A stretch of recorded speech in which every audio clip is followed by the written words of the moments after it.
आ चुके हैं क्या?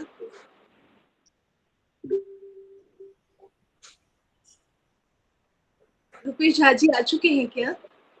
हाँ आ रही।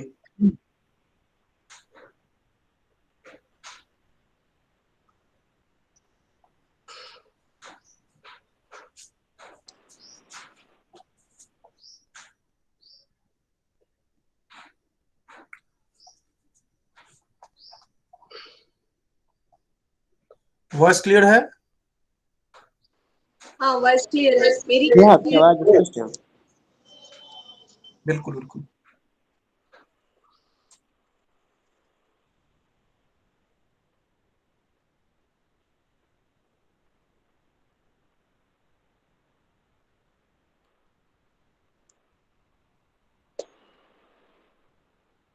सुप्रभात सभी को। जगदीश नारायण ब्रह्मचर्याश्रम आदर्श संस्कृत महाविद्यालय लगमा रामभद्रपुरम तथा जानवी संस्कृत ई जर्नल के संयुक्त तत्वाधान में आयोजित यह जो प्रातिभ व्याख्यानवली का अगला पुष्प है, आचार्य मम्मट दृशा संकेतक ग्रह विषय, इसे प्रस्तुत करते हुए आदरणीय डॉक्टर मनीष कुमार झा जी हमारे मध्य में है। मैं अध्यक्ष महोदय से विनम्र आज्ञा प्राप्त करना चाहती हूँ कार्यक्रम को प्रारंभ करने की। वेदान्तेषु यमाहुरेकः पुरुषः व्याप्य स्थितं हृदि यस्मिन् ईश्वर इत्यनन्यविषया शब्दो यथाक्षरः अन्तर्यस्य मुमुक्षुभिर्नियमितप्राणादिभिर्गृह्यते संस्थाणुस्थिरभक्तियोगसुलभो निःश्रेयसायास्तु। प्रणमामि सर्वम्। कोई भी कार्यक्रम जब संस्कृत का या कह सकते हैं सनातन परंपरा का प्रारंभ होता है तो वह बिना वैदिक मंगलाचरण से प्रारंभ नहीं होता। शंखनाद की भांति यहाँ पर भी व्याख्यान वल्लरी के इस पुष्प का जो विकसन है वह वैदिक मंगलाचरण से हो, इसलिए मैं सादर विनम्रता पूर्वक अनुरोध करूंगी आदरणीय रुपेश कुमार झा जी से कि वे अंत्यवासियों के साथ वैदिक मंगलाचरण की क्रिया संपन्न कर इस कार्यक्रम की सुनिश्चित समाप्ति को निश्चित कर निर्विघ्न समाप्ति सुनिश्चित कर दे। आदरणीय रुपेश कुमार झा जी।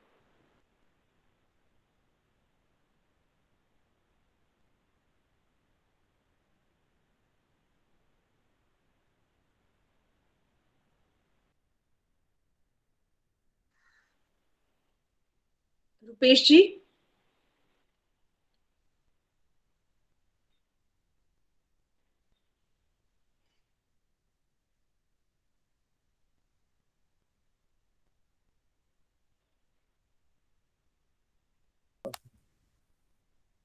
अनम्यूट करेंगे।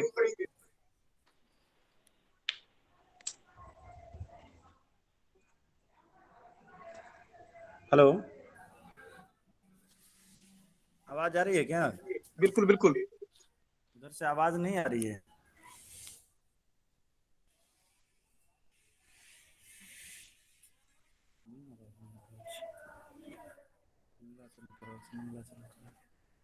रुपेश जी वॉइस क्लियर है? हरे ओम भद्रांगाणेभिः श्रेणुयामदेवा भद्रां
आभार।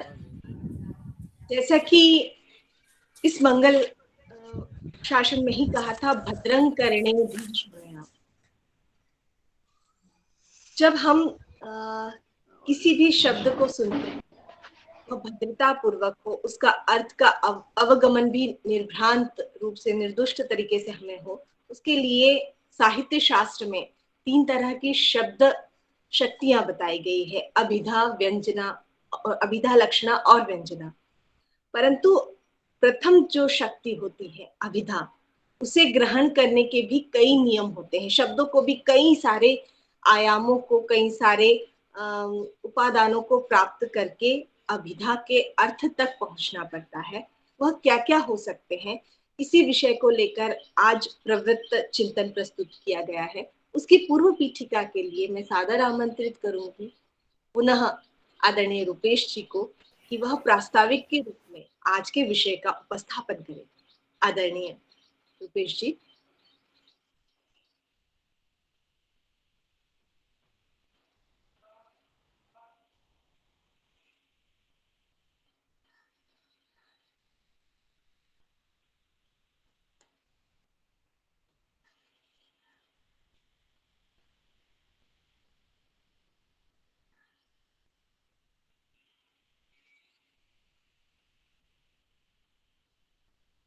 रूपेश जी, आपको आवाज सुनाई हाँ दे हाँ, रही है? रूपेश जी को वॉइस नहीं क्लियर हो पा रही थी, वो कंटिन्यू कर रहे हैं।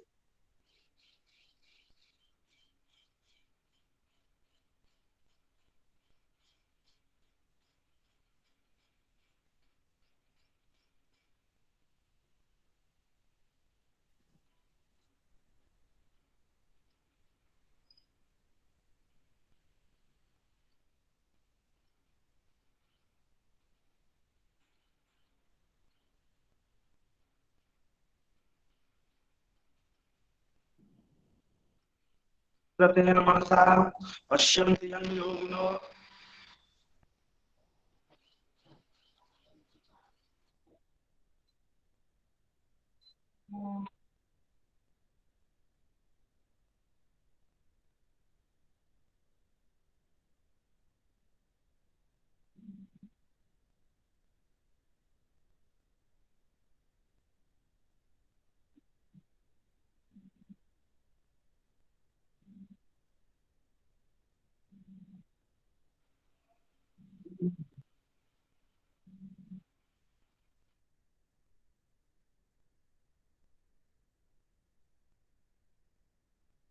मीनाक्षी जी कंटिन्यू करेंगे, उनका नेटवर्क नहीं काम कर रहा है ठीक से।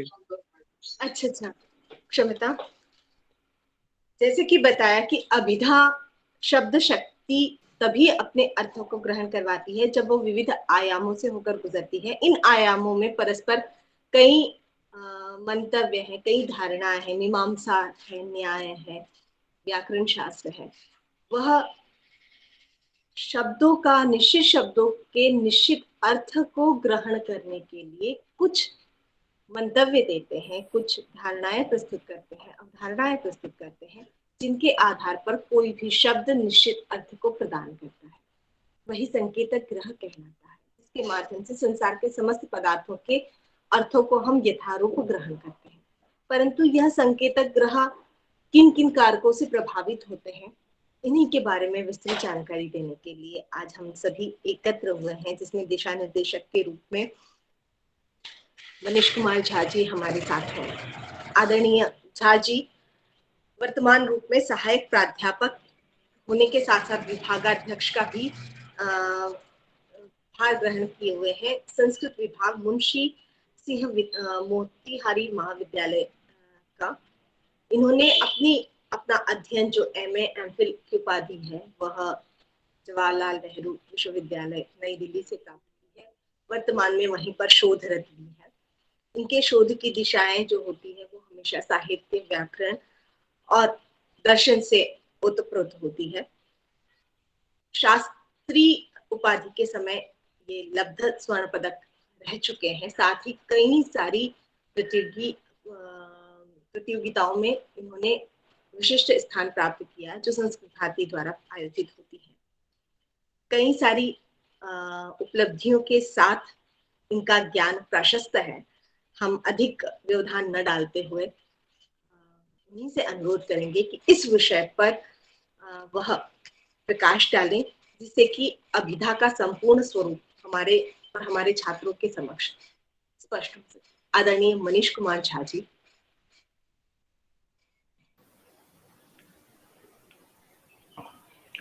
मेरी आवाज आ रही है? स्पष्ट रूप में आ रही है? त्यक्त्वा सुदुस्त्यज सुरेप्सितराज्यलक्ष्मी धर्मिष्ठ आर्यवचसा यदगादरण्यम्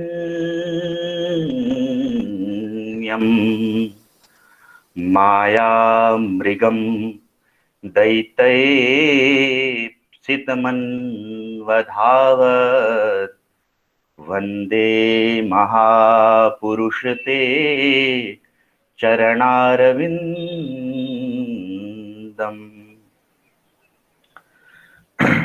नमो नमः सर्वेभ्यः। महदिदं प्रमोदस्थानं मम कृते महानयं हर्षस्य विषयः यत् अद्य जगदीश नारायण ब्रह्मचर्याश्रम आदर्श संस्कृत महाविद्यालयेन अपि च जाह्नवी संस्कृत जनरल पत्रिकया उभयोः संयुक्त तत्त्वावधाने समायोजितायाम् अस्यां प्राथिब व्याख्यानवल्लर्यां तत्र समेषां भवतां हार्दं स्वागतं धन्यवादं च आविष्करोमि। तत्रापि विशिष्य कार्यक्रमस्यास्य अध्यक्षपदम् अलङ्कुर्वद्भ्यः आचार्य सदानंद झा वर्येभ्यः अन्ये च आचार्य कृष्णमोहन झा वर्येभ्यः राघव कुमार झा वर्येभ्यः अन्ये च ये विपिन झा महोदयेभ्यः अन्ये च ये समुपस्थिताः सन्ति तान् अहं एकतन्त्रेणैव तेभ्यः धन्यवादं विज्ञापयामि। अत्र अद्य यः विषयः मदभ्यासोपेतः यद् विषयमधिकृत्य मया किञ्चित् यथा मनीषं अहं वेद्मि यथा मनीषम् अहं इह वक्तुं कामोऽस्मि तद्विषयं साक्षात् प्रस्तौमि। ततोपि पूर्वं मया अहं विशिष्येन विज्ञापितोऽस्मि यत् छात्राणां यथा बोधः सौकर्येण भवतु इति मनसि कृत्य हिन्द्यामेव स्वकीयां वाचं तत्र प्रस्तौमि। तो जो विषय आज के लिए निर्धारित है वह है मम्मट के दृष्टि में संकेतक ग्रह विषय। संकेतक ग्रह का क्या विषय है, कहाँ कहाँ पर संकेतक ग्रह होता है, और इसके लिए मैंने एक छोटा सा पीपीटी बनाया है।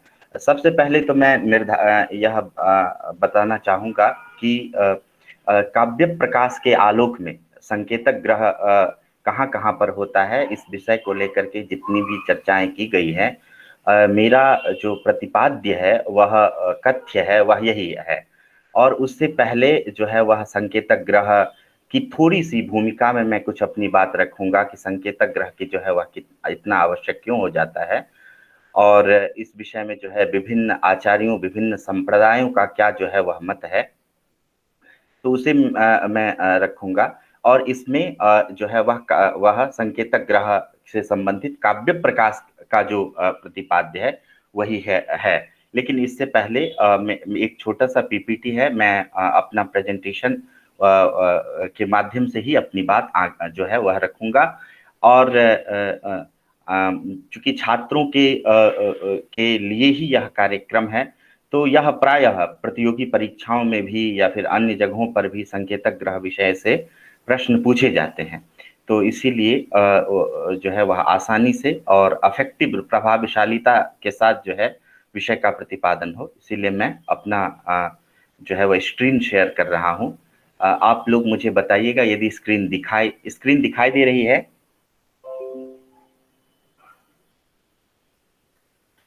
स्क्रीन दिखाई दे रही है? हाँ बिल्कुल। हाँ ठीक। तो सबसे पहले हम जैसे हमें पता है कि आचार्य मम्मट ने जो है वह अपना काव्य लक्षण तददोषो शब्दार्थो सगुणा वनलंकृति पुनः क्वाव्य यह दिया है। और तत्पद से किसे हम समझें तो तत्पद का जो क्या अभिप्राय है, इसमें उन्होंने तत्पद जो है वह काव्य के लिए है तत्काव्यम, और काव्य का स्वरूप जो है उन्होंने प्रथमोल्लास में जो है वह अच्छे से बता दिया है। काव्य का के लक्षण को बताया है, और काव्य के भेदों में उत्तम काव्य, मध्यम काव्य, अधम अवर काव्य, चित्र काव्य और अर्थ काव्य का निरूपण किया। अब तत्पद के बाद जो है वह शब्दार्थों, जो काव्य का शरीर है, शब्दार्थों उसके प्रतिपादन के लिए, शब्द और अर्थ के प्रतिपादन के लिए जो है वह द्वितीय उल्लास का निरूपण करते हैं। इस प्रकार प्रथम और द्वितीय उल्लास में जो है वह एक संगति जो है वह बैठ जाता है उसके। और द्वितीय उल्लास में सबसे पहले जो है वह शब्द, और उसके बाद अर्थ, शब्द के प्रकार, अर्थ के प्रकार, और शब्द और अर्थ में रहने वाली जो के बीच में, मतलब शब्द में रहने वाली जो शब्द शक्ति या फिर शब्द व्यापार जिससे अर्थ की प्रतीति होती है, इसका जो है वह विशद निरूपण किया है। सबसे पहले हम जानते हैं कि शब्द में क्या सामर्थ्य है। तो शब्द सामर्थ्य को लेकर के दंडी ने काव्यादर्श में एक बड़ी अच्छी कारिका कही है कि इदमंधन तमः कृत्स्नम जायेत भुवनत्रयम यदि शब्दाः वयम ज्योतिरा संसारम न दीप्यते। दंडी ने ये माना है कि जो हमारा समस्त जागतिक जो है सांसारिक व्यवहार है वह शब्द के अधीन है। शब्द वस्तुतः क्या है? ज्योति है, प्रकाश है, जिससे जो है वह समस्त जो है यह भुवनत्रय प्रकाशित हो रहा है। और इसी बात को जो है वह गोस्वामी तुलसीदास ने भी जो है वह कहा है कि जो है कि शब्द जो है वह उसमें अत्यंत सामर्थ्य है, और शब्द के सामर्थ्य का पता तो इसी से चलता है कि जो है कि उसे बहुत नप और तौल करके जो है वह बोलना चाहिए। तो बोली एक अनमोल है जो कोई बोले जानी, ये तराजू तौल के तब मुख बाहर आने। तो यह जितने भी ये हैं, यह बतलाता है कि शब्द के अंदर जो है वह एक जो है असम्य, मतलब असीमित जो है वह आपका सामर्थ्य है।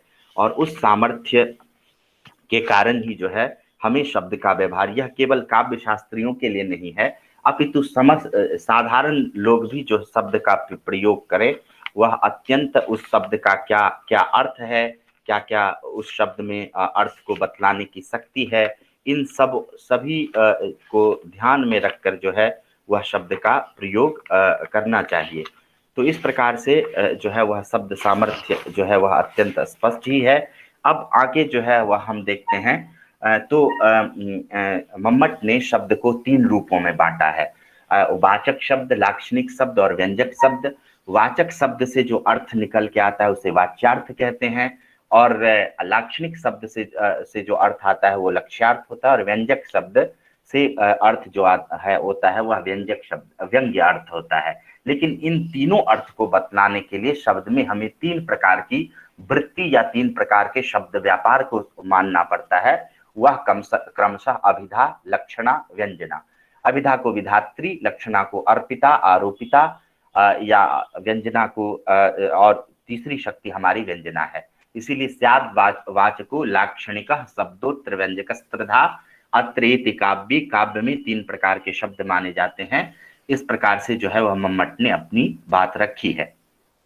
और इसी में इन्होंने तात्पर्यार्थोपि केषुचित कह करके जो मीमांसकों के मत में जो वाक्यार्थ होता है, क्योंकि देखिए रामः ग्रामम गच्छति, इस वाक्य में राम जो है वह रामः पद का रामा भिन्नैक कर्तृकः, और ग्राम का जो है उत्तर देश जो संयोग रूप फल है तदाश्रय, और गच्छति का जो है तदनुकूल व्यापार, हस्त पादक्षेपादि व्यापार जो है वह गमन का अर्थ है। लेकिन राम गांव को जाता है, यह जो संपूर्ण अर्थ है वह किसी पद का अर्थ नहीं है, वह जो है वक्ता का तात्पर्य है, जिस तात्पर्य को रख करके उसने वाक्य का प्रयोग किया है। तो तात्पर्यार्थ नाम का भी जो है एक अर्थ होता है, जो कि किसी पदार्थ नहीं होता, जो किसी पद का अर्थ नहीं होता है, अपितु संपूर्ण वाक्य से गम्यमान होता है और वक्ता का अभिप्राय होता है। ऐसा करके जो है वह तात्पर्यार्थ नाम का चौथा अर्थ भी माना है। तो जब चौथा अर्थ मानेंगे तो हमें तात्पर्य वाचक शब्द और तात्पर्य नाम की शक्ति भी जो है वह माननी पड़ेगी, जिससे तात्पर्य अर्थ का बोध होगा। और यह अर्थ जो है वह केवल अविहितान्वयवादी जो कुमारिल भट्ट इत्यादि हैं उन्हीं के मत में संभव है। अन्विताभिधानवादी के मत में जो वाक्यार्थ होता है वह वाच्य ही होता है, अतः वहां पर तात्पर्यार्थ की अपेक्षा नहीं रहती है। तो ये 4 प्रकार का अर्थ जो है वह इन्होंने माना है। यूं कहें तो काव्य के दृष्टि से तो 3 ही अर्थ है, चौथा अर्थ जो है वह मीमांसकों को लेकर के, लेकिन यह सिद्धांत इतना प्रबल है जो इसका अपलाप नहीं किया जा सकता है, इसीलिए इन्होंने निरूपण किया। अब इन तीनों का जो है सारे अर्थों का व्यंजकत्व दिखाया है, वाच्यार्थ का भी, लक्ष्यार्थ का भी और व्यंग्यार्थ का भी। यह चूंकि मुख्य विषय नहीं है इसीलिए मैं इसे नहीं देख रहा हूं। अब आते हैं कि संकेत जो है वह क्यों आवश्यक है। तो चूंकि एक नियम है कि संकेत सहाय एव शब्दः अर्थ विशेषम प्रतिपादयति, जिस शब्द का मतलब जो भी कोई शब्द है उसका किस अर्थ में संकेत है, इसका ज्ञान यदि किसी व्यक्ति को नहीं है तो वह उस शब्द को सुन करके उस अर्थ का बोध नहीं कर सकता है, उसे वह अर्थ बोध नहीं होगा। यह जो है एक प्रतिष्ठापित सिद्धांत है। अतः संकेत सहाय एव शब्दः, जिस शब्द का जिस अर्थ में संकेत कर दिया गया है वही उसी अर्थ को वह शब्द जो है प्रतिपादित करता है। यह एक नियम है। इसीलिए यदि हम किसी दूसरे भाषा के शब्द को सुनते हैं या फिर कोई जो है वह हमारी भाषा का शब्द सुनता है और उसे संकेतक ग्रह नहीं हुआ है, संकेतक ग्रह के कई सारे साधन है, शक्ति ग्रहम व्याकरणोपमानम इत्यादि करके जो है वह बहुत सारे साधन, जिस किसी भी रूप में, लेकिन संकेतक ग्रह के बिना अर्थबोध की कोई संभावना जो है वह नहीं है, वह नितांत अपेक्षित होता है। तो जो है वह और जिस अर्थ में संकेत हो और वह अर्थ जिस शक्ति के द्वारा बिना किसी व्यवधान का प्रथम मतलब श्रुत्या ही वह शब्द सुनते ही वह अर्थ जिस भाषित हो जाता है, तो वह उस शब्द में रहने वाली अभिधा शक्ति के कारण ही जो है वह अर्थ भाषित होता है। इसीलिए अभिधा शक्ति को मुख्य शक्ति और उससे निकलने वाला जो अर्थ है उसे वाच्यार्थ या मुख्यार्थ कहा जाता है। अब यह हम लोगों ने समझ लिया कि संकेत आवश्यक है, संकेत के बिना जो है शब्द अर्थ विशेष का प्रतिपादन नहीं कर सकते। इसीलिए लिख रहे हैं यह अग्रहीत संकेतस्य शब्दार्थ प्रतीते अभावात्, जो अग्रहीत जिसे गृहीत नहीं हुआ है संकेत, उसे कभी भी जो है वह अर्थ की प्रतीति नहीं हो सकता है। क्यों? क्योंकि नियम यही है, संकेत सहाय एवं अर्थ विशेषम प्रतिपाद शब्द अर्थ विशेषम प्रतिपादयति। अब जिज्ञासा होती है कि ये संकेत होता कहां पर है, ठीक है, अर्थात किसी शब्द से अभिधया जो जितने भी अर्थ भाषित हो रहे हैं उन अर्थों में जो है वह कहां, हम शब्द का अर्थ हम कहां माने, किन अर्थों में उस शब्द का संकेत किया जाता है, यह एक जिज्ञासा का विषय है। इसी पर जो है वह मम्मट कहते हैं कि संकेतित चतुर्भेदो जात्यादि जातिरेव वा, और यही आज का जो है हमारा मुख्य विषय है। यद्यपि 5-10 मिनट मैंने इसकी भूमिका में इसलिए लिया ताकि चीजों को हम जो है वह कनेक्ट कर पाए। अब संकेतितः का अर्थ है कि संकेत ग्रह विषय, संकेतः गृह्यते यस्मिन्, जहां यह संकेतितः तः अर्थः, संकेतितः वस्तुतः संकेतितः जो है वह अर्थ का विशेषण है। जो है वह कितने प्रकार का होता है, तो चतुर्भेदः, उसके 4 भेद माने हैं। जात्यादि ही जातिरेव वा, 2 पक्षी बता रहे हैं यहाँ पर, जात्यादि ही और जातिरेव वा। जात्यादि जब हम कहेंगे तो जो है वह आएगा इसमें आदि पद से गुण क्रिया और यदृच्छा का ग्रहण होगा, और जाति रेव यदि कहेंगे तो वहां पर जो एव पद है वह यह व्यवच्छेदार्थ है। एव के करने से गुण क्रिया और यदृच्छा का जो है वह व्यवच्छेद हो जाएगा। इस प्रकार से जो संकेतक ग्रह का विषय अर्थ है, अर्थात जिस अर्थों में जो है वह संकेतक ग्रह होता है और जो अर्थ अभिधा के द्वारा प्रतीति का विषय बनता है, बोध्य होता है, वह वाच्यार्थ 4 प्रकार के हो सकते हैं। ठीक है जात्यादि एक पक्ष, जात्यादि पक्ष में 4 और जाति रेव पक्ष में 1 ही जाति ही। ठीक है, तो जात्यादि कौन मानते हैं, तो वैयाकरण इत्यादि जो है वह जात्यादि मानते हैं, और मीमांसक जो है वह जातिरेव मानते हैं। यद्यपि इस डायग्राम पर हम थोड़ा आएंगे पीछे, लेकिन उससे पहले जो है हम कुछ बातों को देखते हैं। तो अब जो है पहले ये यहाँ पर जो है वह चर्चा की गई है कि यद्यपि ऐसा देखा जाता है कि यदि अर्थक क्रियाकारितया प्रवृत्ति और निवृत्ति का जो है योग्य व्यक्ति ही होता है। मतलब समस्त व्यवहार हमारा व्यक्ति में ही होता है ना। यदि हमें दूध की इच्छा है और दूध प्राप्त चाहिए तो हम गाय को लाते हैं। ठीक है, तो ऐसा नहीं गोत्र को लाते हैं, गाय को लाते हैं। किसी को भोजन करवाना है तो उस व्यक्ति को भोजन कराते हैं। ठीक है, तो सारा जो हमारा व्यवहार होता है वह व्यक्ति को लेके होता है, चाहे प्रवृत्ति हो चाहे निवृत्ति हो। सारा व्यवहार जो होता है वह जो है आपको व्यक्ति को लेकर के ही होता है। तो क्यों ना व्यक्ति अर्थ ही जो है वह शब्द का माना जाए। ठीक है, और उसी अर्थ में संकेत किया जाए। ठीक है, तो ऐसा आप नहीं मान सकते हैं। तो क्योंकि इसमें 2 दोष है जिसकी चर्चा हम अभी करेंगे। पहले हम अर्थक क्रियाकारिता जो एक शब्द है उसको यदि हम देखें तो अर्थक क्रियाकारी का जो है अर्थ, जैसे अर्थ मतलब हो गया प्रयोजन। जो अर्थ दुग्धादि रूप प्रयोजनम तस्मै।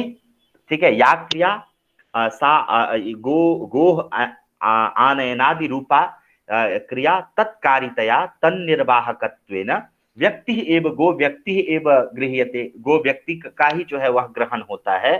तो इसीलिए जो है वह उसी प्रकार जलाहरण के लिए घट व्यक्ति का ग्रहण होता है जलाहरण क्रिया के द्वारा। तो प्रवृत्ति निवृत्ति योग्य जो योग्य विषयी भूत है वह व्यक्ति ही है। इसीलिए व्यक्ति को ही जो है वह मानना चाहिए। इसीलिए जो है प्रदीपकार ने भी गोविंद ठाकुर ने भी जो है वह नन्वयम विभाग अनुपपन्नः जात्यादेह असंकेतितत्वात् आद्य संकेतक ग्रहस्य व्यवहार मात्राधीनतया प्रवृत्ति निवृत्ति योग्यायाम व्यक्तो एव तदौचित्यात् कह करके व्यक्ति में ही जो है ही शब्द का अर्थ है, इसे ऐसा मानना चाहिए कहते हैं। और जाति अर्थ में भी कह रहे हैं कि जो है विषय विभागो न प्राप्नोति, विषय विभाग नहीं प्राप्त होता है। मतलब यदि आप जैसे गौः शुक्लः चलः डित्थः ये 4 जो है वह शब्द है, तो यहाँ पर क्या होता है कि विषय विभाग नहीं हो पाता है। क्योंकि ये सारा का सारा जो है वह एक ही, जैसे गोत्र रूप जातिमान, शुक्लत्व रूप गुणवान, चलन रूप क्रियावान और डित्थ नाम, ये सारा जो इसी तात्पर्य से जो है वह गौ शुक्ल चलो डित्थ इत्यादि वाक्य का प्रयोग हो रहा है। यहाँ पर जो चारों हैं गवादी, उस चारों के द्वारा एक ही व्यक्ति का जो है वह आपका बोध हो रहा है। इसलिए यहाँ प्रवृत्ति निमित्त भेद नहीं है। जबकि ऐसा होता है कि हम अलग अलग अर्थों के लिए जो है प्रत्यर्थम शब्दाभिनिवेश, प्रत्येक अर्थ के लिए अलग अलग शब्द चाहिए, तो अलग अलग अर्थ के लिए जो है वह अलग अलग प्रवृत्त निमित्त चाहिए। ठीक है, तो वह यहाँ पर नहीं हो रहा है, इसीलिए लिख रहे हैं विषय विभागो न प्राप्नोति। एक बात ये दिक्कत आएगी यदि जो है वह व्यक्ति में आप संकेतक ग्रह मानेंगे तो व्यक्ति ही अर्थ होगा। तो दूसरा अर्थ कह रहे हैं अनंत दोष और व्यभिचार दोष। अनंत दोष इसीलिए क्योंकि व्यक्ति देश काल इत्यादि के भेद से जो है वह अनंत है। एक ही भारत में ही ले तो नाना प्रकार की के नस्ल है गायों की, और अन्य जगहों पर भी जो है वह अलग अलग, कोई गाय छोटी है, कोई बड़ी है, कोई बड़ी सींग वाली है, कोई जो है अलग अलग प्रकार की गो व्यक्ति है। ठीक है, तो उस गो व्यक्ति के अनंत होने से दोष होगा। दूसरा अनंत देशकृत भी हो सकता है, कालकृत भी हो सकता है। कालकृत आनंद से अभिप्राय है कि भूत में जो गाय हैं उसमें आप संकेतक ग्रह कैसे, जो भविष्य में गायें होंगी उसमें संकेतक ग्रह कैसे करेंगे। ठीक है, तो इस प्रकार अनंत दोष से यह उपाय सही नहीं है। और व्यभिचार दोष भी इसमें आएगा। व्यभिचार दोष इसलिए कि सपोज मान लीजिए कि मेरे घर पे 4 गायें हैं, तो मैं उन 4 गायों में जो है वह संकेतक ग्रह म्यूट करेंगे प्लीज विजय जी। लेकिन मैं कंटिन्यू करूं?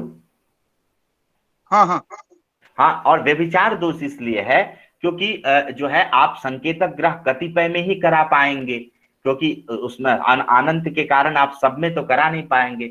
लेकिन व्यक्ति को यदि जितने गायों में संकेतक ग्रह हुआ है उससे अतिरिक्त 5वें गाय में या 10वें गाय में या मैं दूसरे जगह पर वह उस पिंड को देखता है, शासनादि युक्त पिंड को देखता है, तो उसे गो का जो है वह भान हो जाता है। ऐसी स्थिति में जो है वहां पर आपका कारण न होने के कारण, क्योंकि नियम क्या है, संकेत सहाय एवं शब्द अर्थम प्रतिपादयति, उस गाय में तो उस व्यक्ति का संकेत हुआ नहीं, लेकिन वह उस प्रकार के आकृति को देख करके उसने उस गाय को समझ लिया, तो कारण के अभाव में कार्य हो गया है। ठीक है, अतः यहाँ पर व्यभिचार दोष भी जो है वह बैठा है। इस कारण से जो है हम क्या करते हैं कि संकेतक ग्रह जो है वह व्यक्ति में ना मान करके व्यक्ति की जो उपाधियां हैं वह उसमें जो है वह मानते हैं। इति सिद्धांत तदुपाधु एवं संकेतक ग्रह। ठीक है, व्यक्ति की जो उपाधि है उसी में जो है वह संकेत होता है, ऐसा जो है वह सिद्धांत पक्ष है।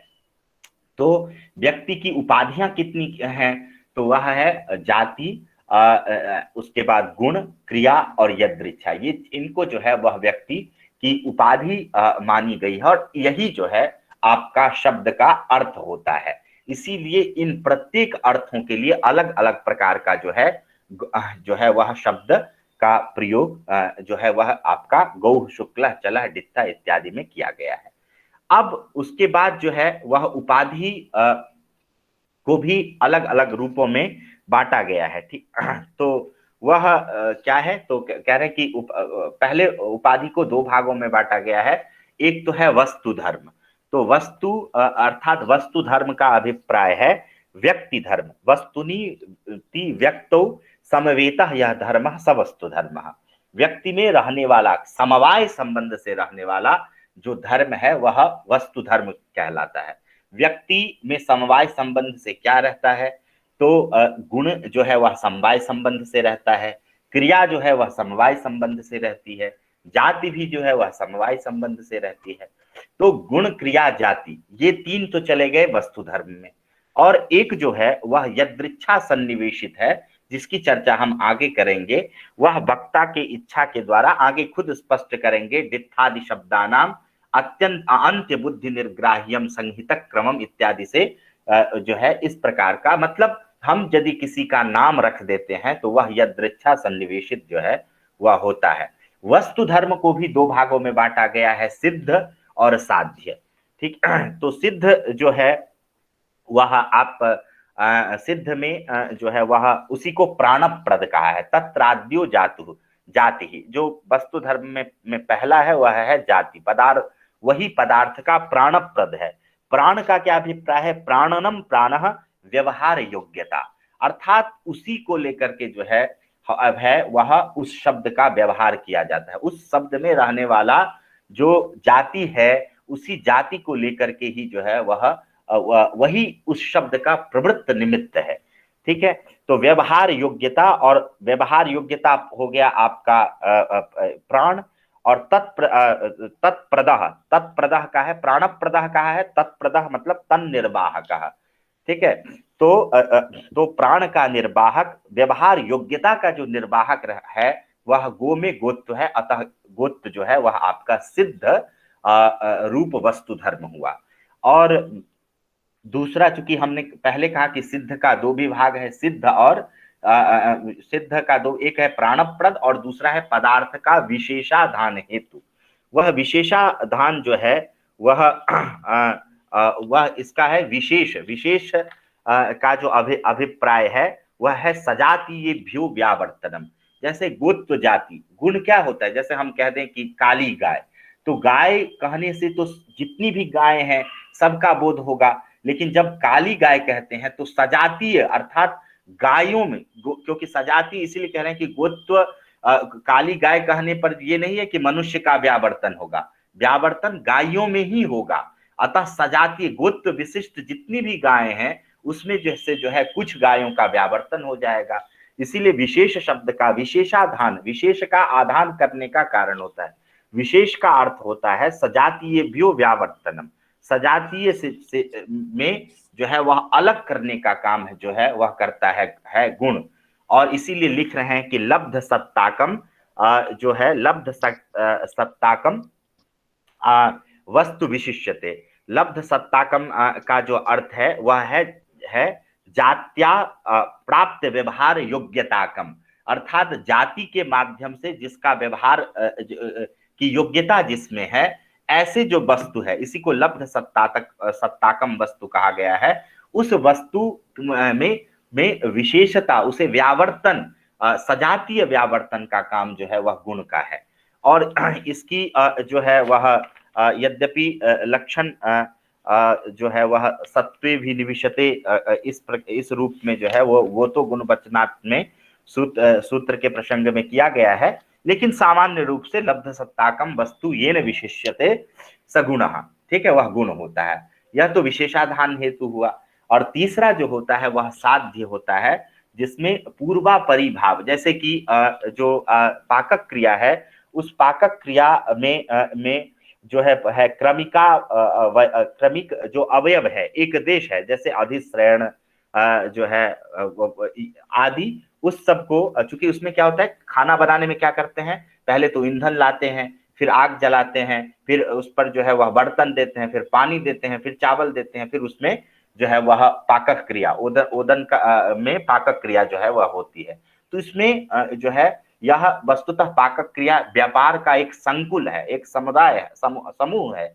उसमें जो है वह पूर्व और परभाव, कुछ क्रियाएं पहले, कुछ क्रियाएं तदपेक्षा बाद में यह कल्पित की जाती हैं। वस्तुतः क्रिया नाम इयम अत्यंतम अपरिदृष्टा, इस प्रकार कह करके अत्यंत वह जो है वह प्रत्यक्ष का तो कथनचित विषय नहीं बनेगा, ठीक है, लेकिन फिर भी इसमें आश्रितक क्रम है, ऐसा जो है भगवान भर्तृहरि ने यावत् सिद्धम सिद्धम वा साध्यत्वेनाभिधीयते आश्रितक क्रम रूपत्वात् सा क्रियेत्यभिधीयते, ऐसा करके आश्रितक क्रम वहां उन्होंने माना है।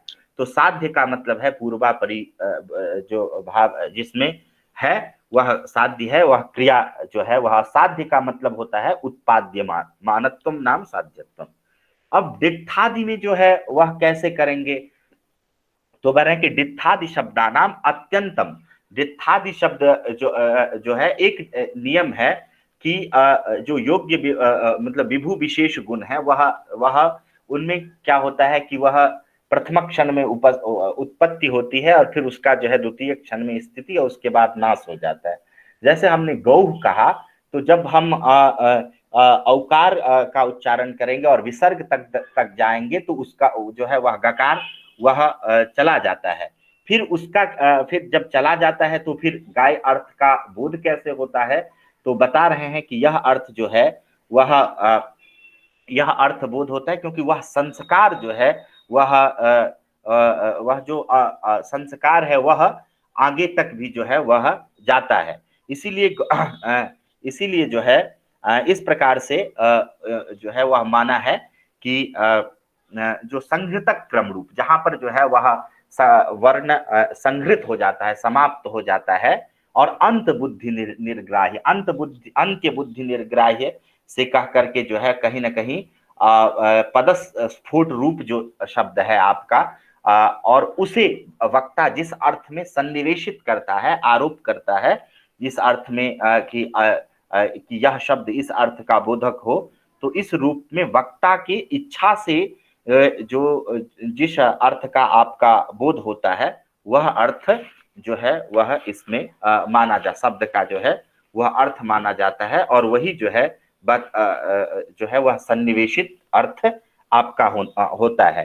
तो यहाँ पर अंत बुद्धि निर्ग्राह्य का मतलब हुआ कि पूर्व वर्ण से अनुभव जनित जो संस्कार है वह चरम वर्ण के श्रवण, क्योंकि हम चरण वर्ण को ही सुन पाएंगे, जैसे जैसे अगले अगले वर्ण पर जाएंगे तो उसका जो है वह संस्कार मात्र बचेगा, अनुभव है, शब्द तो जो है वह अक्षर तो गायब होते जाएगा। ठीक है, क्योंकि सोत्तर गुणनाशित्व है, अगले अगले शब्द के साथ पहले पहले वाला शब्द वह उसका नाश होते जाता है। तो एक साथ फिर अंतिम बुद्धि के द्वारा जिसे हम ग्रहित करेंगे उसमें किसी भी प्रकार का क्रम भेद नहीं होगा, और एक साथ उपस्थित होने वाला जो पदस्फोट रूप स्वरूप है उसे वक्ता जिस मतलब अपनी इच्छा से दित्थादि पदार्थों के वाचक के रूप में, ठीक है, दित्थादि पदार्थों दित्थादि रूप जो उपाधि है उस उपाधि को में वाचक के रूप में जो है सन्निविष्ट करके अयम शब्दः दित्थ मतलब दित्थ शब्दः अस्य अर्थस्य वाचिका, इस प्रकार से जो है वह अर्थबोध करता है। तो जो यही है वक्तृ यदृच्छा सन्निवेशित, और यह जो है वह संज्ञा रूप जो है वह होता है। इस प्रकार से जो है यह चार अर्थ मुख्य रूप से व्यक्ति में ना संकेत मान करके उपाधि में, उपाधि का भी जो है दो भेद, वस्तु धर्म और यदृच्छा सन्निवेशित, वस्तु को भी दो भागों में, सिद्ध और साध्य। सिद्ध का अभिप्राय जो है वह समवाय संबंध से जो है वह वर्तमान धर्म, और उसमें जाति हो गया आपका प्राणप्रद धर्म, और विशेषाधान जो है वह उसका हेतु गुण हो गया, और साध्य में केवल क्रिया, और इस प्रकार यदृच्छा, इस प्रकार से जाति, गुण, क्रिया और यदृच्छा जो है वह शब्द ये आपके उपाधि हो गए, और यही जो है चार अर्थ शब्द के होते हैं। इसीलिए भाष्यकार ने जो है चतुष्टयी शब्दानाम प्रवृत्ति इस प्रकार से जो है वह यह बात कही है। तो और इसी का जो है अनुगामी जो साहित्य संप्रदाय है आलंकारिक भी है, ऐसा करते हैं। अब ये तो संकेतक ये जो हमने पढ़ा था संकेतित चतुर्भेदो जात त्यागी, ये तो समझ में आ गया। अब जाति रेव वा यह जो है मानना है इनका मीमांसकों का। यद्यपि इससे पहले भी एक शब्द यहाँ पर एक आक्षेप आता है कि जैसे नैयायिक 24 गुण को गिनते हैं, रूप रस प्रभृति, उसमें एक गुण जो है वह परिमाण भी आता है, और परिमाण दो प्रकार का होता है, अणु परिमाण और महत् परिमाण, और उसमें भी जो है वह आता है आपका परम अणु और परम महत्। तो परमाणुवादी नाम पारिभाषिक गुणत्वम, यह यहाँ पर ये आक्षेप है कि परमाणु आदि में जो आपका गुण है वह तो केवल परमाणु मात्र में है, उससे भिन्न में तो है नहीं। तो जब सजातीय कोई मिलेगा नहीं, जैसे गाय कहने पर काली गाय कोई व्यक्ति तभी कह सकता है ना जब उजली गाय मिले, जब लाल गाय मिले, जब चितकबरी गाय मिले, तभी तो काली गाय में काला, ये जो कृष्ण शब्द है, कृष्णा गौह में कृष्ण विशेषण सार्थक है ना, विशेषण के लिए जो है व्यावर्त्य होना चाहिए, और अन्यथा जो है वह विशेषण अनर्थक हो जाता है। तो यहाँ पर जब सजातीय मिलेगा ही नहीं, परम अणु में जो रहने वाला जो है परमाणुत्व है वह आपका जो है केवल उसी में रहेगा ठीक है, तद व्यतिरिक्त में नहीं रहेगा, तो इसमें विशेषाधान हेतु कैसे संभव होगा, सजातीय व्यावर्तन कैसे होगा। यहाँ तो जो है वह प्राणप्रद के रूप में गुण है, तो इसे जो है आप कैसे, या तो यहाँ तो इसे तो प्राणप्रद होना चाहिए, यह विशेषाधान हेतु कैसे हो सकता है, यह प्रश्न है। इस पर उत्तर देते हैं कि पारिभाषिक गुणत्वम परिभाषया आगतम अतः पारिभाषिकम। जैसे व्याकरण में भी गुण है, लेकिन यहाँ पर गुण क्या है, यहाँ पर सांख्य में भी गुण है, तत्त शास्त्रों में गुण शब्द का प्रयोग है। तो गुण से का संकेतक ग्रह जैसे व्याकरण में ए ओ में किया जाता है, उसी प्रकार यहाँ पर भी जो 24 परिगणित है उसमें यह गुण है, यह पारिभाषिक गुण है, ना कि जो है स्वतः गुण का जो लक्षण है व्यावर्तक विशेषाधान हेतु वह नहीं है। इस प्रकार रूप में इसकी का समाधान करते हैं। लेकिन अब एक प्रश्न और आता है कि जो मान लीजिए कि हिम पयः इत्यादि स्थल में, जैसे कि हम कहते हैं कि हिम जो है बर्फ उजला है, दूध जो है उजला है, तो यहाँ पर या फिर जो है वस्त्र उजला है, तो यहाँ पर सब जगह जो है वह जो श्वेतत्व है वह तो अलग अलग है आश्रय के भेद से। तो कह रहे हैं कि उसी प्रकार से पाकक क्रिया जो ओदनगत पाकक क्रिया है, जो आम्रगत पाकक क्रिया है, तो वह अलग अलग पाकक क्रिया जो है वह प्रतीति का विषय बनता है। तो आप जो है यहाँ पर तो यहाँ पर भेद प्रतीति का जो है वह कारण कौन सा है, तो बता रहे हैं कि आश्रय भेद कारण है, क्योंकि आश्रय के भेद से इनमें जो भेद प्रतीत होता है कि दूध का जो उजलापन है वह अलग है और बर्फ का उजलापन अलग है, वस्त्र का उजलापन अलग है, वह आश्रय भेद से जो है वह भेद प्रतीत है। यह औपाधिक है, पारमार्थिक नहीं है। जैसे उदाहरण कह रहे हैं कि गुण क्रिया यदृच्छानाम वस्तुतः वह एक ही है, सब जगह शुक्लत्व ही है, लेकिन आश्रय के भेद से जो है हिमगत शुक्लत्व अलग प्रतीत होता है, दुग्धगत शुक्लत्व अलग प्रतीत होता है, उसके कट वस्त्रगत शुक्लत्व अलग प्रतीत होता है। जैसे कि एक जो एक ही मुख है, यदि आप उसे खड्ग में देखेंगे तो आपका मुख जो है लंबा दिखाई देगा, तलवार में नाक जो है वह लंबी दिखाई देगी, कान बड़ा दिखाई देगा। और वहीं दर्पण में, मुकुर का मतलब होता है दर्पण, दर्पण में देखेंगे तो जो है वह आपको अलग दिखेगा, तेल में देखेंगे तो अलग दिखेगा। तो कहीं ना कहीं आधार में जो आश्रय है इसका, उस आश्रय का जो आलंबन है उसमें आपका भेद है, वह उसके बदल जाने से जो है वह आपका अलग अलग चित्र दिखाई देता है।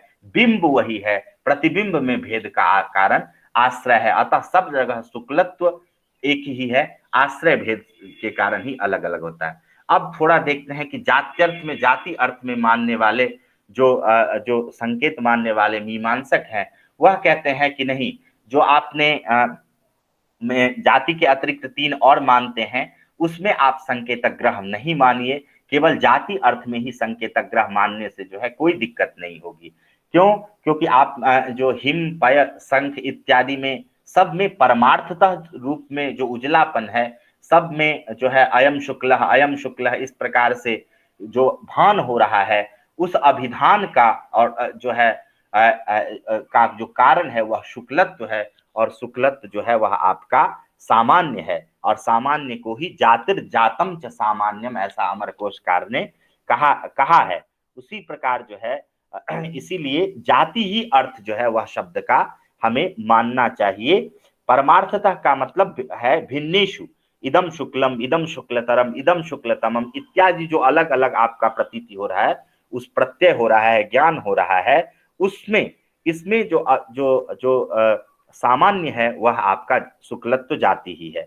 उसी प्रकार क्रिया शब्द में भी जैसे गुड़, तंडुल इत्यादि द्रव्य के आश्रित जितनी भी पाकक क्रिया है उसमें वो वहां पर भी जो है वह क्रिया विशेष में जो समवेत संबंध से समवाय संबंध से रहने वाला जो शुक्ल पाकत्व है वह जो है वह एक ही है। तो इसीलिए पाकत यदि आप जाति में मान लेंगे तो भी जो है वह आपको कोई दिक्कत नहीं होगी। अब दिक्कत आती है कि आप जो है वह यदृच्छा शब्द में क्यों कैसे करेंगे? क्योंकि यदृच्छा शब्द जो होता है वह किसी एक व्यक्ति का वाचक होता है, रूढ़ी होता है, संज्ञा शब्द होता है।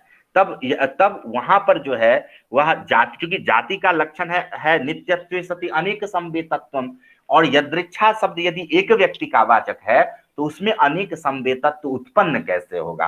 अनेक में जो समवाय संबंध से रहे वो होता है, जबकि यदृच्छा तो एक व्यक्ति का वाचक है। तब मीमांसक मानते हैं, मीमांसकों का नियम है कि वहां पर भी हम भेद की कल्पना करेंगे। क्यों? क्योंकि जितने भी भाव हैं, चित्त शक्ति के अतिरिक्त जितने भी भाव हैं वह प्रतिक्षण बदलते रहते हैं। प्रतिक्षण परिणामनो ही सर्वे भावा।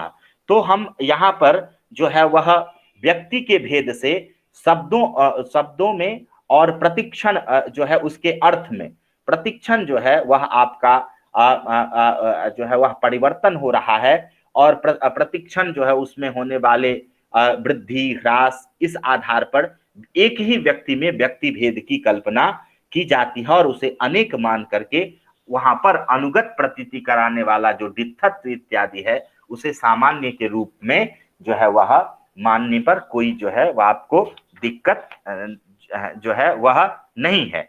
इस प्रकार से जो है वह उपाधि में संकेत ना मान करके केवल जो है वह जाति में ही संकेत मानना चाहिए, और उस जाति में भी कोई दिक्कत नहीं होगी। डित्थादि स्थल पर जो है वह इसीलिए प्रतिक्षणम में एक बात ध्यान देने वाली है कि क्षण शब्द का अर्थ है यहाँ पर बाल्य यौवनाद व्यवस्था कालः, और वृद्धि ह्रास, और इसमें जो है वह वृद्धि ह्रास इत्यादि दर्शन किया जाता है।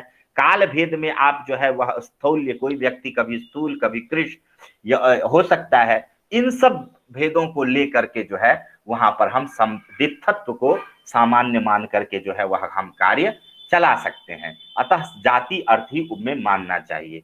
यद्यपि मूल कारिका में तो जात्यादि जात रेप ऐसा ही कहा, लेकिन दो जो है वह तदवान कह करके वृत्ति में जो है कारिका में तो दो ही मत है, लेकिन तदवान कह करके जो है इन्होंने नैयायिकों के मत का भी उपस्थापन।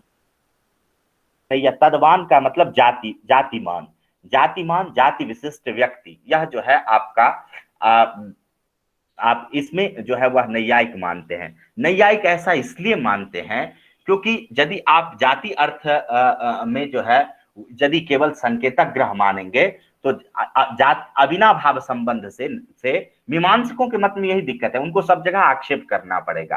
ठीक है, उनको जैसे जाति अर्थ में संकेतक मानेंगे तो अविनाभाव संबंध से व्यक्ति का आक्षेप करना पड़ेगा, और आक्षेप से जो लभ्य अर्थ होता है वह शाब्द बोध में भाषित नहीं होता है, क्योंकि एक नियम है शाब्दी ही आकांक्षा शब्दे नैव पूर्यते।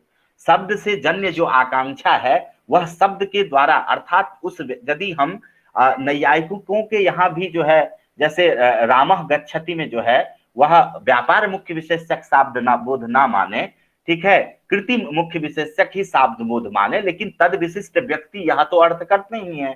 रामत्व का जो है वह गणनक क्रिया में अन्वय तो आपका होगा नहीं, तो जब वह व्यक्ति विशिष्ट का अर्थ शाब्द बोध में अर्थ करते हैं तो उनसे यही प्रश्न होगा कि यह व्यक्ति आएगी जो है वह कैसे, व्यक्ति का आनयन कैसे शब्द बोध में संभव होगा, जबकि वह तो आक्षेप लभ्य है यदि केवल जाति अर्थ में संकेत माना और जाति ही शब्द का अर्थ हो तो। अतः ऐसा नहीं माना जाता है और जाति विशिष्ट व्यक्ति जो है अर्थ मानना चाहिए, ऐसा नैयायिकों का मत है, इसीलिए वह तदवान कह रहे हैं।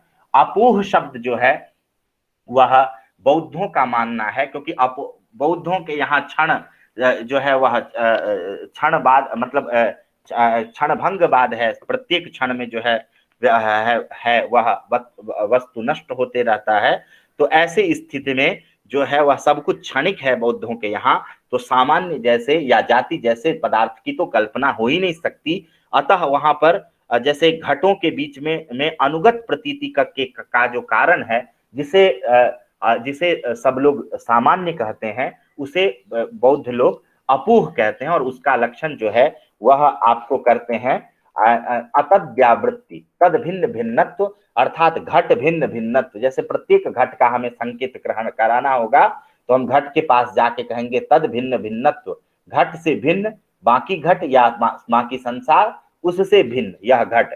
इस प्रकार से अनुगत प्रतीति, एकाकार प्रतीति का जो कारण होगा उनके मत में अपोह होगा, सामान्य नहीं होगा। तो ये जो है आपका का जो है इनका सिद्धांत है। अब मैं अपनी बातों को थोड़ा उपसंहार इसलिए कर रहा हूं क्योंकि मुझे जितना समय कहा गया था मैं उतने में ही अपनी बातों को और इसी समाप्त करूंगा। और यहाँ पर इसीलिए यह एक डायग्राम बना दिया गया कि उपाधि को इस रूप में क्लासिफाइड कर सकते हैं, वर्गीकृत कर सकते हैं। अब आता है कि इसमें मम्मट का मत कहाँ है।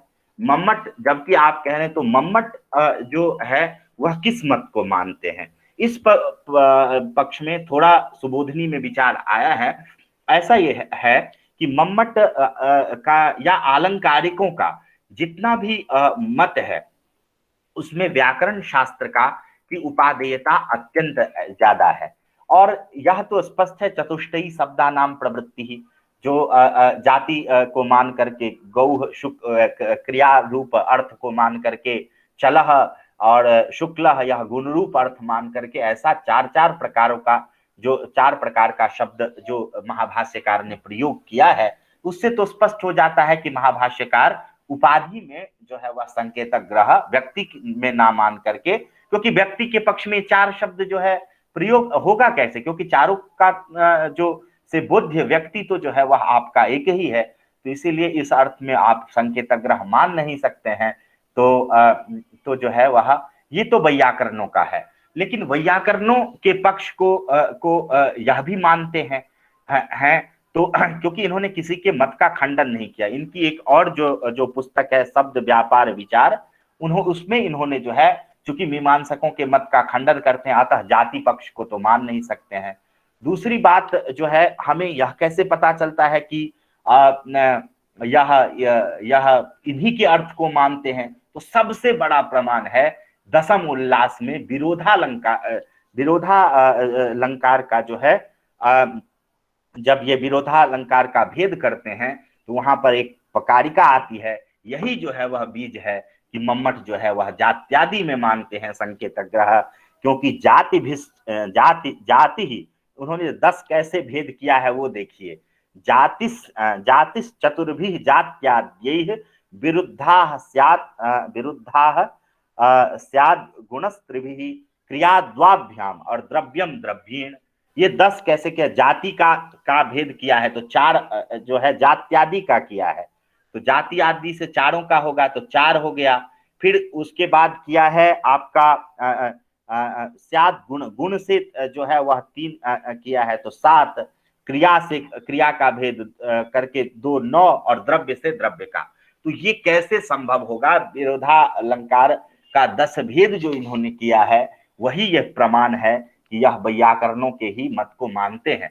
वैसे भी साहित्यिकों का जो है वह अपने आप से इन्होंने खुले कंठ में, कंठ रवेन जो है वह मम्मट ने कहा है जब उत्तम काव्य का प्रतिपादन करते हैं तो बुधई है व्याकरणई है इत्यादि ना तन्मतानुसारी भी अस्मा भी अन्य रपी, ऐसा कह करके। और इतना तो छोड़िए, उदाहरण भी इन्होंने गंगायाम घोषः, जिस पर जो है कितने ग्रंथ लिखे गए, वह भी जो है वह वैयाकरणों का ही उदाहरण है। इसकी भी चर्चा जो है महाभाष्य में भी आया है गर्गे ये कूपे गर्गकुलम और गंगायाम घोषा।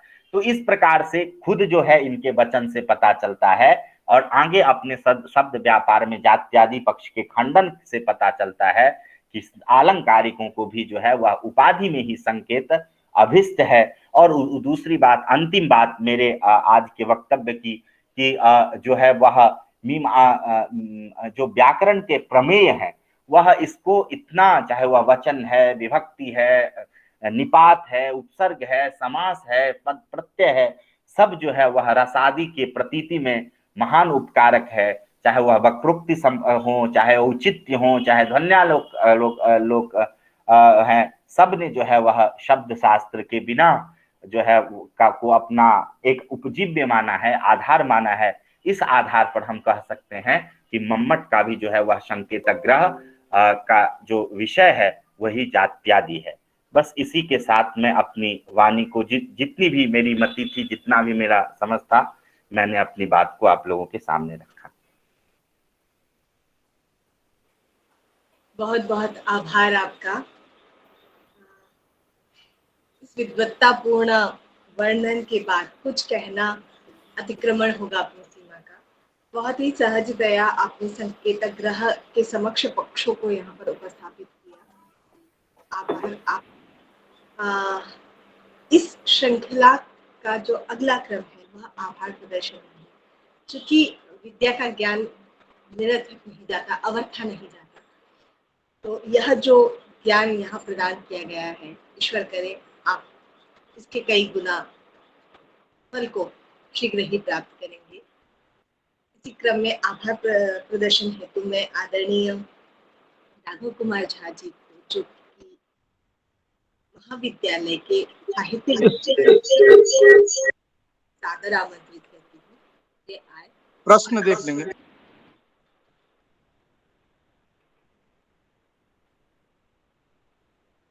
अगर कोई प्रश्न हो। हाँ, यदि किसी छात्र के, चूंकि बीच में मैंने बहुत सारे राइज हैंड्स देखे थे, यदि किसी के मन में कोई जिज्ञासा हो तो वह सर यहीं पर हैं, आप उनका निवारण कर सकते हैं।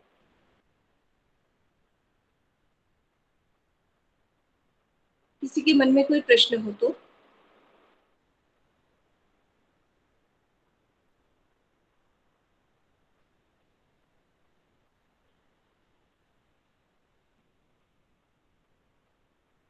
अध्यक्षीय के लिए आगे बढ़िए।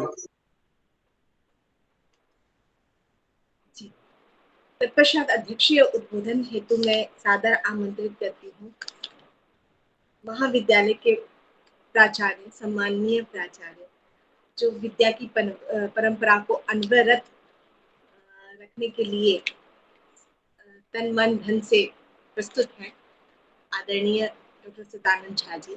वे आए और अपने अध्यक्षीय उद्बोधन से हमें खत्म करें।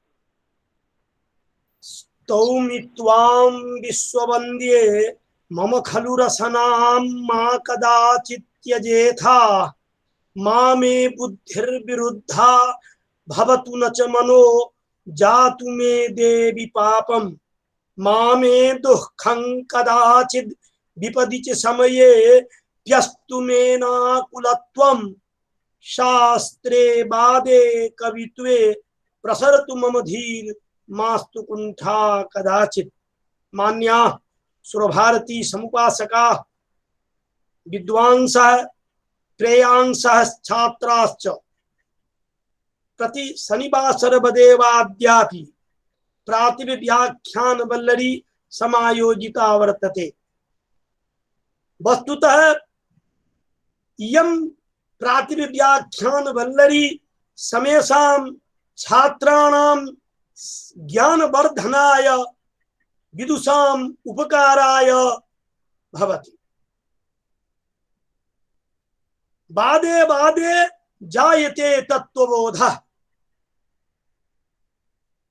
अत्र अद्य आयुष्मतः डॉक्टर मनीष कुमार झा महाभागस्य आचार्य मम्मट दृशा संकेत ग्रह विषयमवलम्ब्य विशिष्टं व्याख्यानं श्रावं श्रावं मोमुद्यते मे मनः।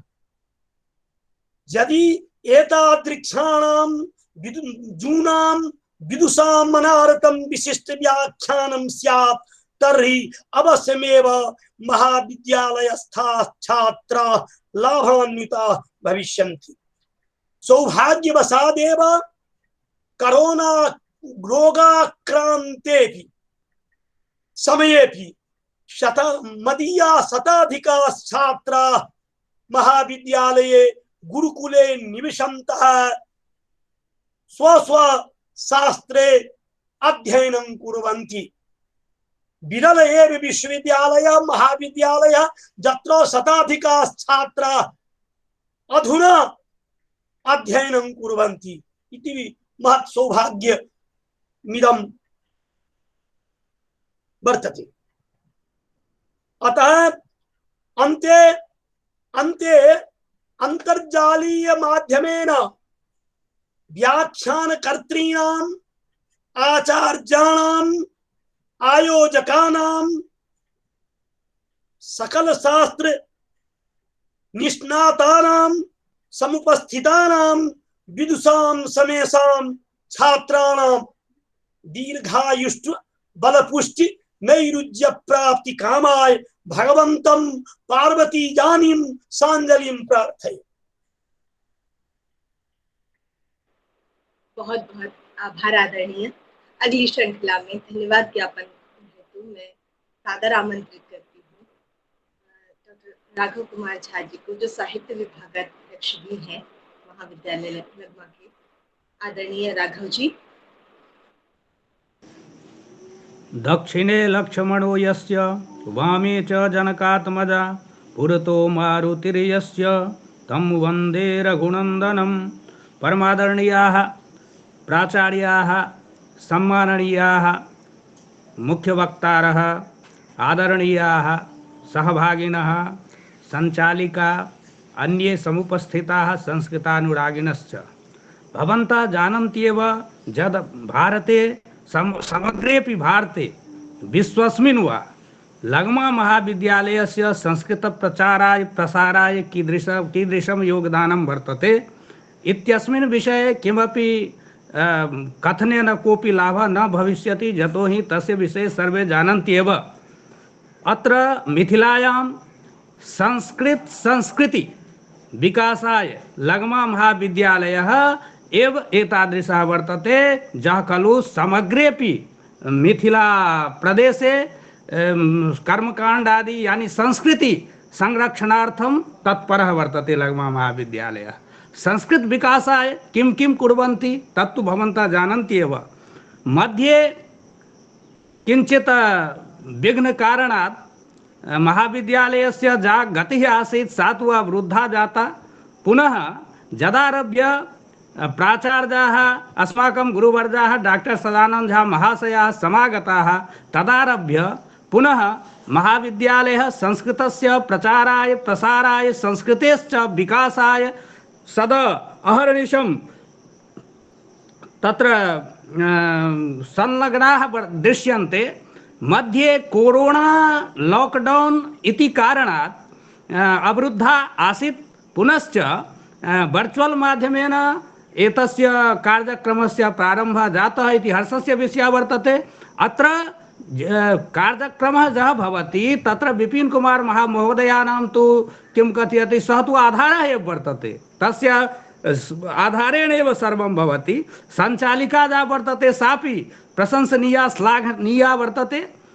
अत्र विगत शनिवासरेपि साहित्यसम्बद्धः विषयः एव आसीत् 10 रूपकम्। अद्यापि साहित्यसम्बद्धः विषयः किं मम्मटदृशा सङ्केतग्रह विषयः इति अस्ति। पूर्वं मया व्याख्यानं श्रुतम् एतेषां महाविदुषां महानुभावानां, श्रुत्वा च प्रसन्नः जातः। तथापि किमपि अहमपि वदामि, यतो हि अहमपि साहित्यस्य एव अस्मि। अस्ति किं संकेतग्रह विषयः मम्मटदृशा संकेतग्रह किं तो कथयति, संकेतितम् अर्थं जो विधत्ते स वाचकः। वाचकः यः भवति, मुख्यः शब्दः वा मुख्यार्थः यस्य अर्थः भवति, स संकेतितम् अर्थं जो विधत्ते स वाचकः। संकेतितम् अर्थम् अभिधत्ते वाचकः भवति शब्दः, मुख्यः शब्दः मुख्यार्थः भवति। ईश्वर किं कथयति, ईश्वरस्य इच्छा वर्तते यत् अस्मात् शब्दात् अयमेव अर्थः बोद्धव्यः इति वर्तते। तत्तु सर्वे किं कथयति शास्त्रज्ञाः कथयन्ति, वैयाकरणाः, साहित्यिकाः वा अन्येपि सर्वे मन्यन्ते अभिधाशक्तिं किं च मुख्यार्थं। ततः परं शक्तिग्रह व्याकरणोपमान कोशाप्त वाक्य व्यवहारतश्च इति वर्तते कि तत्र संकेतग्रह कथं भवति, केभ्यः शास्त्रेभ्यः भवति तद्विषये लिखितम् अस्ति। शक्तिग्रह व्याकरणोपमान कोशाप्त वाक्य व्यवहारतश्च वाक्यस्य शेषात् विवृतिर्वदन्ति सान्निध्यतः सिद्धपदस्य वृद्धा इत्यादि वर्तते कारकं तत्र। तो शक्तिग्रह भवति व्याकरणेन वा व्याकरणात्, कोशात्, उपमानात्, आप्तवाक्यात् इत्यादि व्याख्यानं वर्तते, बृहत् व्याख्यानं भवतु न। अत्र संकेतो गृह्यते जातो गुणद्रव्य क्रियासु च इति साहित्य दर्पणे विश्वनाथेन प्रतिपादितं तत् प्रसंगे एव यत् प्रसंगे काव्य प्रकाशे संकेतितः चतुर्भेदो जात्यादिर्जातिरेव वा इति मम्मटेन उक्तं तत् प्रसंगे एव विश्वनाथेन साहित्य दर्पणे संकेतो गृह्यते जातो गुणद्रव्य क्रियासु च इति उक्तं वर्तते। तो अत्र कथनस्य आशयः वर्तते संकेतितम अर्थम जो विधत्ते स वाचकः भवति। तो संकेत ग्रह विषयः यः वर्तते सः मीमांसकस्य मतेन भिन्नः, नैयायिकस्य मतेन भिन्नः, साहित्यिकानां मतेन भिन्नः, वैयाकरणानां मतेन भिन्नः भवति। तत्र तस्मिन् विषये एव तो संकेतो गृह्यते जातो गुणद्रव्य क्रियासु च इत्युक्त्वा विश्वनाथः तु स्पष्ट रूपेण उक्तवान् यत् संकेतग्रह चतुर्षु अपि पदार्थेषु भविष्यति। जाति व्यक्ति गुण द्रव्य इति चतुर्षु वस्तुषु संकेतग्रह भविष्यति इति साहित्यस्य यः सिद्धान्तः सः तु स्पष्टः जातः। अत्र परञ्च विश्वनाथः अति मम्मटः यः वर्तते सः किं कथयति यथा महाभाष्यस्य स्थानं वर्तते व्याकरणशास्त्रे तद्वदेव स्थानं साहित्यशास्त्रे वर्तते काव्यप्रकाशस्य। तो अत्र किं कथयति बृहद् व्याख्यानस्य आवश्यकता वर्तते। अत्र किं कथयति सूत्रवत् कारिका अस्ति लघुः परञ्च तस्याः व्याख्या भवति बृहती। तथा च तेन उक्तं संकेतितः चतुर्भेदो जात्यादिर्जातिरेव वा। एतद् उक्त्वा मम्मटः अनेकेषां विदुषां मतम् उपस्थापितं। तत्र साहित्यिकानां यत् वर्तते संकेतितः चतुर्भेदो तदपि उक्तवान्। यतो हि संकेतो गृह्यते जातो गुणद्रव्य क्रियासु च इत्यादि व्याख्यानं जातं। महाभाष्ये पतञ्जलिना उक्तं वर्तते कि गौचलश्चलो गौ शुक्लश्चलो डित्थ इत्यादो चतुष्टय शब्दानां प्रवृत्ति इत्यपि एतस्यैव आशयः वैयाकरणानाम् आशयम् अधिकृत्यैव साहित्यिकाः संकेतो गृह्यते जातो गुणद्रव्य क्रियासु च इति निर्णीतवन्तः वर्तन्ते साहित्यिकाः। किं कथयति तद्मतम् अपि उपस्थापितं कि गौ शुक्लश्चलो डित्थ इत्यादो चतुष्टय शब्दानां प्रवृत्तिरिति।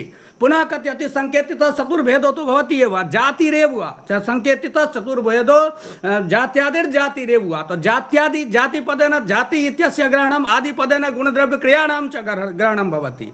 पुनः जातिरेव च इति मीमांसक मतेन जाति एव भवति संकेतग्रहस्य विषयः। यतो हि तद्विषये उक्तमेव यत् गुणमध्ये अपि यत् शुक्लत्व आदि वर्तते तत् शुक्ला तु भिन्ना भिन्ना अस्ति। दुग्धस्य शुक्लता भिन्ना, किं कथयति वस्त्रस्य शुक्लता भिन्ना, जनस्य गौडजनः यः भवति तस्य शुक्लता भिन्ना। परञ्च यद्वशेन शुक्लत्वम् इति व्यवहरन्ति जनाः तत् शुक्लत्व जाति इति कथयित्वा पुनः कथयति यथा गूढतण्डुलादि विषये वदति एवमेव शङ्खादि वा द्रव्य विषये कथयति डित्थ डबित्थ आदि यः वर्तते सः तु परिवर्तते संसरति इति संसारः भवति। क्षणं क्षणं परिवर्तते जनः पदार्थः वा तर्हि कथं डित्थ एकः डित्थ शब्दः एव सर्वदैव व्यवहरति। एतस्मात् कारणात् मीमांसकाः वदन्ति सर्वत्र जाति एव वर्तते उपाधि विषयः। पुनः कथयति तद्वान् अपोहो वा। तो तद्वान् इत्युक्ते जातियुक्त व्यक्ति इति अस्मिन् विषये तेन उक्तम्। अनन्तरं च तद्भिन्न भिन्नत्व यत् उक्तं तत् सम्यक् प्रतिपादनं कृतम् एतैः महानुभावैः मनीषिणः महाशय तत् श्रुत्वा च बहु प्रसन्नो जातः।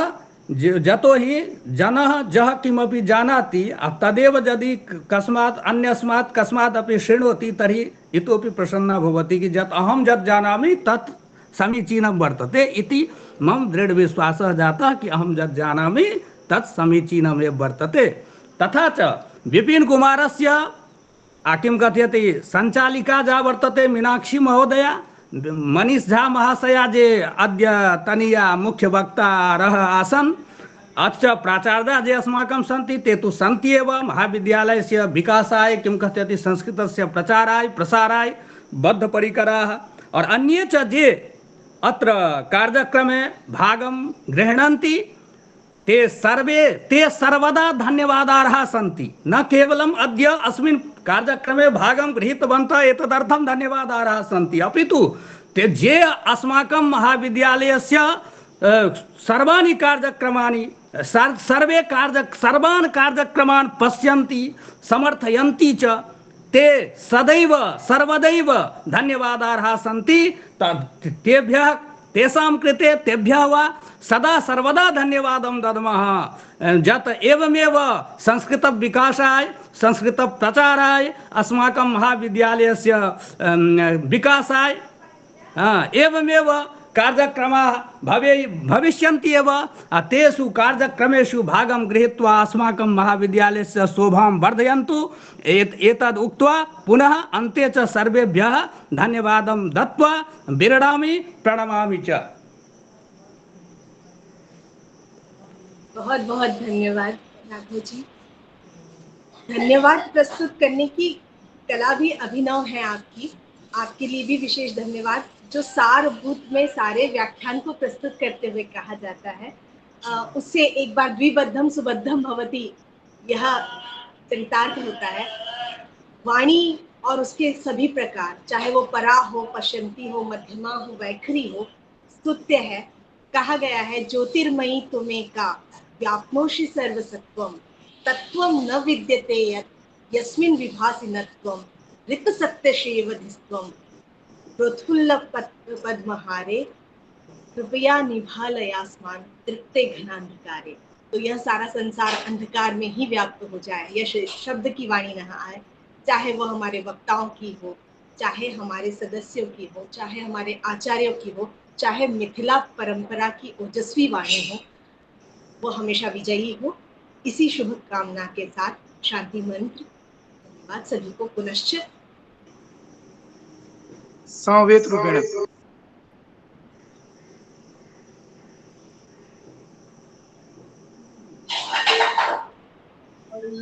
ओम महाजो शांतिरांतरिकशकं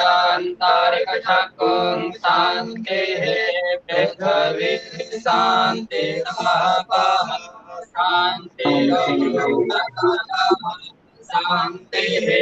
ददयः शान्तिः वन